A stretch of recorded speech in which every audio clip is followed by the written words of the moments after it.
Hello ನನ್ನ ಕುಟುಂಬದವರೇ, ಹೇಗಿದ್ದೀರೆಲ್ಲರೂ? ಇವತ್ತು ನಾನು ನಿಮಗೆ ಮನೆಯಲ್ಲಿ ಸಿಂಪಲಾಗಿ ಕೇಕ್ ಯಾವ ರೀತಿ ಮಾಡೋದು ಅಂತ ಹೇಳ್ಕೊಡ್ತಾ ಇದ್ದೀನಿ. ಅದು ಕೂಡ ಕೆಲವು ಸ್ವಲ್ಪ ಇಂಗ್ರೀಡಿಯೆಂಟ್ಸಿಂದ ಮನೆಯಲ್ಲಿ ಈಸಿಯಾಗಿ ಕೇಕ್ ಮಾಡ್ಬೋದು. ಇಷ್ಟರ ತನಕ ಯಾರು ಕೇಕ್ ಮಾಡಲಿಲ್ಲ ನೋಡಿ, ಅವರು ಕೂಡ ಈಸಿಯಾಗಿ ಈ ಕೇಕನ್ನು ಮನೆಯಲ್ಲಿ ಮಾಡ್ಬೋದು. ತುಂಬ ಸಿಂಪಲಾಗಿ ಕರೆಕ್ಟಾಗಿ ನಾನು ಹೇಳ್ತೀನಿ, ಅದೇ ರೀತಿ ನೀವು ಮಾಡಿದ್ರೆ ಆಯ್ತು. ನೋಡಿ ಎಷ್ಟು ಸ್ಮೂತಾಗಿ ಎಷ್ಟು ಚೆನ್ನಾಗಿ ಬಂದಿದೆ ನೋಡಿ, ನೋಡ್ಬೋದು ನೀವು. ಇದಕ್ಕೆ ಯಾವುದೇ ಓವನ್ ಬೇಡ ಅಥವಾ ಯಾವುದೇ ಬ್ಲೆಂಡರ್ ಬೇಡ, ಮೈದಾ ಬೇಡ, ಏನು ಬೇಡ. ನಾನು ಖಂಡಿತ ನಿಮಗೆ ತೋರಿಸ್ತೀನಿ, ಅದೇ ರೀತಿ ನೀವು ಮಾಡಿ. ಖಂಡಿತ ಇಷ್ಟಪಡ್ತಾರೆ. ಇವಾಗ ತುಂಬ ಹೊರಗಡೆ ದಿನ ತಿನ್ನಲು ಆಸೆ ಆಗುತ್ತೆ ಅಲ್ವಾ, ಹಾಗಾಗಿ ನೋಡಿ. ಓಕೆ, ಫಸ್ಟಿಗೆ ನಾನಿಲ್ಲಿ ಬಿಸ್ಕೆಟ್ಸ್ ತೊಗೊಂಡಿದ್ದೀನಿ ನೋಡಿ. ಈ ರೀತಿ ಎಲ್ಲನೂ ನಾನು ಮಿಕ್ಸ್ ಆಗಿ ತೊಗೊಂಡಿದ್ದೀನಿ. ಸ್ವಲ್ಪ ಸ್ವಲ್ಪ ಉಳಿದಿರುತ್ತೆ ನೋಡಿ, ಅದನ್ನೆಲ್ಲವನ್ನು ನಾನು ಮಿಕ್ಸ್ ಆಗಿ ಈ ರೀತಿ ತೊಗೊಂಡಿದ್ದೀನಿ. ಇವೆಲ್ಲವನ್ನು ನಾನು ಫಸ್ಟಿಗೆ ಹುಡಿ ಮಾಡ್ತೀನಿ. ಒಮ್ಮೆಲೆ ನೀವು ಯಾವುದಾದ್ರೂ ಒಂದೇ ತೊಗೊಳ್ಳೋದಾದರೆ ಒಂದು 2 ಪ್ಯಾಕೆಟ್ ಆದರೂ ನೀವು ತೊಗೊಳ್ಬೇಕಾಗುತ್ತೆ. ನಾನು ಸಣ್ಣ ಕೇಕ್ ಟಿನ್ನಲ್ಲಿ ಇಡ್ತಾ ಇದ್ದೀನಿ. ನೀವು ಸ್ವಲ್ಪ ದೊಡ್ಡ ಪಾತ್ರೆಯಲ್ಲಿ ಇಡುವುದಾದರೆ ನಿಮಗೆ ಸ್ವಲ್ಪ ಜಾಸ್ತಿ ಬಿಸ್ಕೆಟ್ ತಾಗುತ್ತೆ. ಒಂದು 3 ಪ್ಯಾಕೆಟ್ ಆದರೂ ಹಾಕಬೇಕು ನೀವು. ಕಪ್ ಮೆಜರ್ಮೆಂಟ್ ಹೇಳೋದಾದರೆ ಒಂದು 2 ಕಪ್ ಆದ್ರೂ ಇದರಲ್ಲಿ ಹುಡಿ ಉಂಟು. ಇದಕ್ಕೆ ನಾನೀಗ 1/2 ಟೇಬಲ್ ಸ್ಪೂನಷ್ಟು ಬೇಕಿಂಗ್ ಪೌಡರ್ ಹಾಕ್ತಾಯಿದ್ದೀನಿ. ಬೇಕಿಂಗ್ ಪೌಡರ್ ಕಮ್ಮಿ ಇದೆಯಾದರೆ ಬೇಕಿಂಗ್ ಸೋಡಾ ಹಾಗೂ ಬೇಕಿಂಗ್ ಪೌಡರ್ ಸ್ವಲ್ಪನೇ ನೀವು ಆ್ಯಡ್ ಮಾಡಿ ಹಾಕ್ಬೋದು. ಓಕೆ, 1 ಕಪ್ಪಷ್ಟು ನಾನಿಲ್ಲಿ ಹಾಲನ್ನು ತೊಗೊಂಡಿದ್ದೀನಿ. ಅದನ್ನು ನಾನು ಸ್ವಲ್ಪ ನೋಡಿ ಹಾಕಿ ಮಿಕ್ಸ್ ಮಾಡ್ತಾ ಇದ್ದೀನಿ. ಇಲ್ಲಿ ನಮಗೆ ತುಂಬ ತೆಳುವಾಗಿ ಕೂಡ ಮಾಡಲಿಕ್ಕಿಲ್ಲ ಹಾಗೂ ತುಂಬ ದಪ್ಪವಾಗಿ ಗಟ್ಟಿಯಾಗಿ ಕೂಡ ಇಡಲಿಕ್ಕಿಲ್ಲ. ಕನ್ಸಿಸ್ಟೆನ್ಸಿ ಯಾವ ರೀತಿ ಇರಬೇಕಂತ ತೋರಿಸ್ತೀನಿ ನಿಮಗೆ. ಕರೆಕ್ಟಾಗಿ ನಾನು 1 ಕಪ್ಪಷ್ಟು ಹಾಲು ಮಾತ್ರ ತೊಗೊಂಡಿದ್ದೀನಿ. ಅದನ್ನೇ ಸ್ವಲ್ಪ ಇವಾಗ ಹಾಕ್ತಾ ಇದ್ದೀನಿ. ಕರೆಕ್ಟಾಗಿ ಮಿಕ್ಸ್ ಮಾಡಿ ಇದನ್ನು ಯಾವ ಸೈಡಲ್ಲಿ ತಿರುಗಿಸ್ತೀರಿ ನೋಡಿ, ಅದೇ ಸೈಡಲ್ಲಿ ತಿರುಗಿಸ್ತಾನೆ ನೀವು ಇದನ್ನು ಮಿಕ್ಸ್ ಮಾಡಬೇಕಾಗುತ್ತೆ. ನೋಡಿ ಈ ರೀತಿ ಬರಬೇಕು. ನೀವು ಸ್ಪೂನಲ್ಲಿ ನೋಡಿ ಎತ್ತುವಾಗ ಈ ರೀತಿ ಕೆಳಗೆ ಬೀಳಬೇಕು. ನೋಡ್ತಾ ಇದ್ದೀರಲ್ಲ, ಈ ರೀತಿ ಅಂದರೆ ತುಂಬ ತೆಳುನೂ ಆಗಿ ಬೀಳಬಾರ್ದು ಹಾಗೂ ತುಂಬ ದಪ್ಪನೂ ಇರಬಾರ್ದು.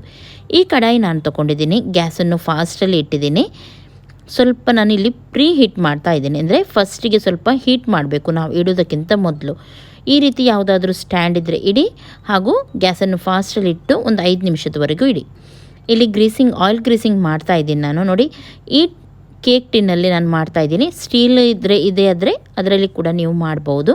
ನಾನಿಲ್ಲಿ ಬಟರ್ ಪೇಪರ್ ಇವಾಗ ಹೊರಗಡೆ ಸಿಗಲ್ಲ, ಹಾಗಾಗಿ ಬಟರ್ ಸಿಗುತ್ತೆ ನೋಡಿ ಹೊರಗಡೆದು ಬೆಣ್ಣೆ, ಅದರದ್ದು ಪೇಪರ್ ಇರುತ್ತೆ ನೋಡಿ, ಅದನ್ನು ನಾನಿಲ್ಲಿ ಹಾಕಿದ್ದೀನಿ.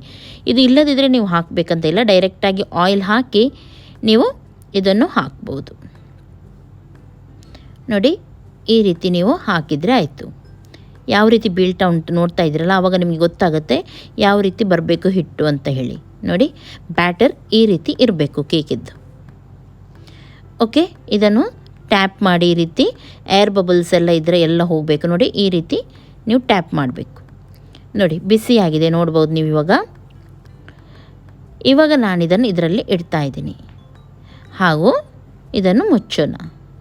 ನೆಕ್ಸ್ಟ್ ಗ್ಯಾಸನ್ನು ಮೀಡಿಯಮ್ ಫ್ಲೇಮಲ್ಲಿಟ್ಟು 10ರಿಂದ 12 ನಿಮಿಷದವರೆಗೂ ಇಡೋಣ ಫಸ್ಟಿಗೆ. ಓಕೆ, ಕರೆಕ್ಟಾಗಿ ಈಗ 10 ನಿಮಿಷ ಆಗಿದೆ. ನಾನು ನೋಡ್ತಾ ಇದ್ದೀನಿ ಯಾವ ರೀತಿ ಮೇಲೆ ಬಂದಿದೆ ನೋಡಿ. ಓಪನ್ ಮಾಡಿ ನೋಡೋಣ ಕರೆಕ್ಟಾಗಿ ಬೆಂದಿದೆಯಾ ಒಳಗಡೆಯಿಂದ, ಹಾಗೆಯೇ ಇದೆಯಾ ಅಂತ ಹೇಳಿ ನೋಡಲೇಬೇಕು ಯಾವಾಗಲೂ ನೀವು.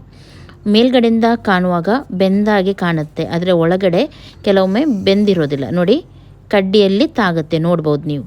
ಕೆಲವರು ಹೇಳ್ತಾರೆ ಕೇಕ್ ನಮ್ಮದು ಹೊರಗೆ ತೆಗೆದ ತಕ್ಷಣ ಕೂತ್ಕೊಳ್ಳುತ್ತೆ ಅಂತ ಹೇಳಿ. ಅದು ಇದರಿಂದಲೇ ಒಳಗಡೆ ಕರೆಕ್ಟಾಗಿ ಬೆಂದಿರಲ್ಲ. ನಾನೀಗ ಗ್ಯಾಸನ್ನು ಸ್ಲೋವಲ್ಲಿಟ್ಟು ಇದನ್ನು ಇನ್ನೂ ಒಂದು 2-3 ನಿಮಿಷದವರೆಗೂ ಹಾಗೆಯೇ ಬಿಡ್ತೀನಿ. ಓಕೆ, 2 ನಿಮಿಷ ಆಗಿದೆ. ಇವಾಗ ನಾನು ಕಡ್ಡಿ ಹಾಕಿ ನೋಡ್ತೀನಿ. ಓಕೆ, ನೋಡಿ ಇವಾಗ ಕಡ್ಡಿಗೆ ಏನು ಕೂಡ ಅಂಟ್ತಾ ಇಲ್ಲ, ತಾಗ್ತಾ ಇಲ್ಲ, ನೋಡ್ಬೋದು ನೀವು. ಇವಾಗ ಇದು ಒಳಗಡೆ ಕರೆಕ್ಟಾಗಿ ಬೆಂದಿದೆ. ಇವಾಗ ನೀವು ಹೊರಗೆ ತೆಗೆದರೆ ಇದು ಸ್ಮೂತಾಗಿ ಕೂಡ ಇರುತ್ತೆ ಹಾಗೂ ಕೆಳಗಡೆ ಕೂತ್ಕೊಳ್ಳೋದು ಕೂಡ ಇಲ್ಲ. ಹಾಗಾಗಿ ಗ್ಯಾಸನ್ನು ಆಫ್ ಮಾಡಿ ನಾನು ಸ್ವಲ್ಪ ಹೊತ್ತು ಮುಚ್ಚಿಡ್ತೀನಿ. ಗ್ಯಾಸನ್ನು ಆಫ್ ಮಾಡಿ ಇಟ್ಟಿದ್ದೀನಿ. ಓಕೆ, ಸ್ವಲ್ಪ ಸಣ್ಣ ತುಂಡು ಬಟರ್ ತೊಗೊಂಡಿದ್ದೀನಿ ನಾನು, ಬೆಣ್ಣೆ. ಒಮ್ಮೆಲೆ ಬೆಣ್ಣೆ ಇಲ್ಲದ್ರೆ ಸ್ವಲ್ಪ ಆಯಿಲ್ ಕೂಡ ನೀವು ತೊಗೊಳ್ಬೋದು. ಕುಕ್ಕಿಂಗ್ ಆಯಿಲ್ ಇರುತ್ತೆ ನೋಡಿ, ಅದನ್ನು. ಇಲ್ಲಿ ನನ್ನ ಹತ್ರ ಕೋಕೋ ಪೌಡರ್ ಎಲ್ಲ ಏನು ಸಿಗಲ್ಲ, ಹಾಗಾಗಿ ನಾನು ಡೈರಿ ಮಿಲ್ಕ್ ಚಾಕ್ಲೇಟ್ ತೊಗೊಂಡಿದ್ದೀನಿ. 10 ರೂಪಾಯಿದು 2 ಪ್ಯಾಕೆಟ್ ತೊಗೊಂಡ್ರೆ ಸಾಕು ನೀವು. ಹೊರಗಡೆ ಹೆಚ್ಚಾಗಿ ಡೈರಿ ಮಿಲ್ಕ್ ಚಾಕ್ಲೇಟ್ ಇವಾಗ ನಿಮಗೆ ಸಣ್ಣ ಅಂಗಡಿಗಳಲ್ಲಿ ಕೂಡ ಸಿಗುತ್ತೆ. ಅಂಥ ಚಾಕ್ಲೇಟ್ ನೀವು ತಂದು ಇದನ್ನು ಫಸ್ಟಿಗೆ ನಾನಿಲ್ಲಿ ಬಟರ್ ಉಂಟು ನೋಡಿ, ಅದನ್ನು ಸ್ವಲ್ಪ ಕರಗಿಸ್ತಾ ಇದ್ದೀನಿ. ಕರಗಿಸಿ ಆಮೇಲೆ ನಾನು ಇದನ್ನು ಕೂಡ ಹಾಕ್ತಾ ಇದ್ದೀನಿ. ಗ್ಯಾಸ್ ಯಾವಾಗಲೂ ಸ್ಲೋವಲ್ಲಿರಬೇಕು. ನಿಜವಾಗ್ಲೂ ಚಾಕ್ಲೇಟ್ ಕರಗಿಸುವಾಗ ಕೆಳಗಡೆ ಬಿಸಿ ನೀರಿಟ್ಟು ಮೇಲೆ ಅದರ ಮೇಲೆ ಪಾತ್ರೆ ಇಟ್ಟು ಕರಗಿಸ್ತಾರೆ. ಆದರೆ ನಾನಿಲ್ಲಿ ಡೈರೆಕ್ಟಾಗಿ ಹೀಟಿಗೆ ಇಟ್ಟಿದ್ದೀನಿ. ಈ ರೀತಿ ಕೂಡ ನೀವು ಮಾಡ್ಬೋದು. ಇದಕ್ಕೆ ನಾನು 1 ಸ್ಪೂನಷ್ಟು ಮಿಲ್ಕನ್ನು ಹಾಕಿದ್ದೀನಿ, ಹಾಲನ್ನು ಹಾಕಿದ್ದೀನಿ. ಹಾಗೂ ಇದನ್ನು ನೋಡಿ ಈ ರೀತಿ ಕರಗಿಸ್ತಾ ಇದ್ದೀನಿ. ಸ್ವಲ್ಪ ಕರಗಿ ಬರುವಾಗ ಗ್ಯಾಸನ್ನು ಆಫ್ ಮಾಡಿ. ತುಂಬ ಹೊತ್ತು ಏನಿದು ಬೇಯಿಸಲಿಕ್ಕೆ ಫ್ರೈ ಮಾಡಲಿಕ್ಕೆ ಏನು ಮಾಡಲಿಕ್ಕಿಲ್ಲ, ಅಂದರೆ ಕರಗಿಸಲಿಕ್ಕೆ ಅಷ್ಟೇ. ಹಾಗಾಗಿ ಹಾಲು ಚೆನ್ನಾಗಿ ಬಿಸಿ ಆದಮೇಲೆ ಇದನ್ನು ಆಫ್ ಮಾಡಿ. ನೋಡಿ ತಾನಾಗೆ ಮತ್ತು ಚಾಕ್ಲೇಟ್ ಕರಗುತ್ತೆ. ಒಮ್ಮೆಲೆ ಚಾಕ್ಲೇಟೇ ಸಿಗಲ್ಲ, ಏನೂ ಸಿಗಲ್ಲ ಅಂತಾದರೆ ನೀವು ಕೇವಲ ನಾನು ತೋರಿಸಿದೆ ನೋಡಿ ಅದೇ ರೀತಿ ಕೂಡ ತಿನ್ಬೋದು. ಕೇಕನ್ನು ತುಂಬ ಚೆನ್ನಾಗಾಗುತ್ತೆ. ಅಥವಾ ಚಾಕ್ಲೇಟ್ ಕೇಕ್ ಬೇಕಂತಾದರೆ ಈ ಚಾಕ್ಲೇಟ್ ಮನೆಯಲ್ಲಿ ಇದೆ ಆದರೆ ಅದನ್ನು ನೀವು ಈ ರೀತಿ ಕರಗಿಸಿ ಹಾಕಬೇಕು. ಓಕೆ, ಇವಾಗ ಇದು ರೆಡಿಯಾಗಿದೆ. ಸ್ವಲ್ಪ ತಣ್ಣಗಾಗಲಿ. ನೋಡಿ ಕೇಕ್ ಕೂಡ ಇವಾಗ ತಣ್ಣಗಾಗಿದೆ. ಬಟರ್ ಪೇಪರ್ ಇಲ್ಲದಿದ್ದರೆ ಈ ರೀತಿ ನೀವು ಹಾಕಬೇಕಂತ ಏನಿಲ್ಲ, ನಾನು ಆವಾಗಲೇ ಹೇಳಿದೆ, ಹಾಕಿದರೆ ಒಳ್ಳೆಯದಷ್ಟೆ.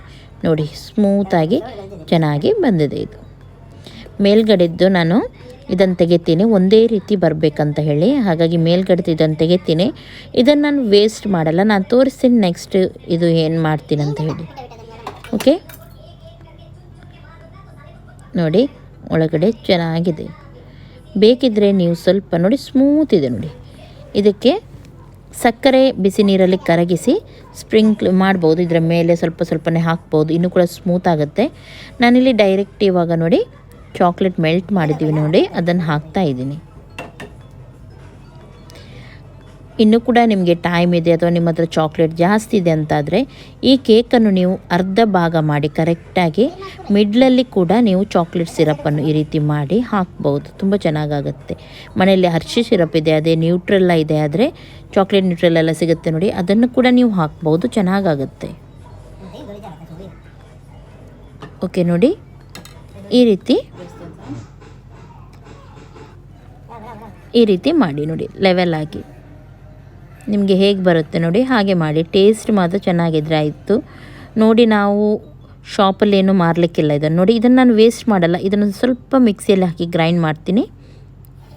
ಓಕೆ, ನೋಡಿ ಈ ರೀತಿ ಹುಡಿಯನ್ನು ನಾನು ಸೈಡಲ್ಲಿ ಈ ರೀತಿ ಇಡ್ತೀನಿ. ಯಾಕೆಂದರೆ ಚಾಕ್ಲೇಟ್ ಸಿರಪ್ ಎಲ್ಲ ನಮ್ಮ ಹತ್ರ ಇವಾಗ ಜಾಸ್ತಿ ಸಿಗಲ್ಲ, ವಿಪ್ಪಿಂಗ್ ಕ್ರೀಮ್ ಎಲ್ಲ ಇಲ್ಲ. ಹಾಗಾಗಿ ಕರೆಕ್ಟಾಗಿ ಒಂದು ಚೆಂದ ಕಾಣಲಿ ಅಂತ ಹೇಳಿ ಸೈಡಿಗೆ ನೋಡಿ ಈ ರೀತಿ ಡಿಸೈನ್ ಕೊಡ್ತಾ ಇದ್ದೀನಿ. ಇಲ್ದಿದ್ರೆ ಸುಮ್ಮನೆ ಸಿಂಪಲಾಗಿ ಬೋರ್ ಕಾಣುತ್ತೆ ಕೇಕ್. ನೋಡಿ ಈ ರೀತಿ ಅಂಟಿಸ್ತಾ ಇದ್ದೀನಿ ಸ್ವಲ್ಪವಾಗಿ.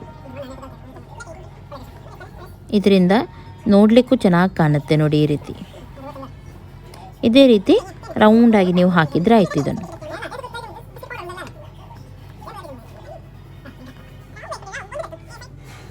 ನೋಡಿದ್ರಲ್ಲ ಎಷ್ಟು ಚೆನ್ನಾಗಿ ಕಾಣ್ತಾ ಉಂಟು ನೋಡಿ. ಈ ರೀತಿ ಮಾಡಿದರೆ ಆಯಿತು ಸಿಂಪಲಾಗಿ. ಆಮೇಲೆ ಸ್ವಲ್ಪ ಬಿಸ್ಕೆಟ್ ಪೌಡರ್ ಏನಾದರೂ ಉಳಿದರೆ ಮೇಲ್ಗಡೆಯಿಂದ ನೀವು ಸ್ಪ್ರಿಂಕ್ಲಿಂಗ್ ಮಾಡ್ಬೋದು. ಅಥವಾ ಮಧ್ಯದಲ್ಲಿ ನೋಡಿ ಬಿಸ್ಕೆಟ್ ಪೌಡರ್ ನಾನು ಸ್ವಲ್ಪ ಮಧ್ಯದಲ್ಲಿ ಹಾಕ್ತೀನಿ, ಸುಮ್ಮನೆ ಡಿಸೈನ್ಗೋಸ್ಕರ ಹೀಗೆ ನೀವು ಇದನ್ನೇ ಕಟ್ ಮಾಡಿ ತಿನ್ಬೋದು ನೋಡಿ ಈ ರೀತಿ. ಆಮೇಲೆ ಸ್ವಲ್ಪ ನಾನು ಕೊಬ್ಬರಿ ಹುಡಿತ್ತು ನೋಡಿ, ಅದನ್ನು ಹಾಕ್ತಾಯಿದ್ದೀನಿ. ಇದೆಲ್ಲ ಬೇಕಂತ ಇಲ್ಲ, ನಾನು ಸುಮ್ಮನೆ ಡಿಸೈನ್ಗೋಸ್ಕರ ಮಾಡ್ತಾಯಿದ್ದೀನಿ ಅಷ್ಟೇ.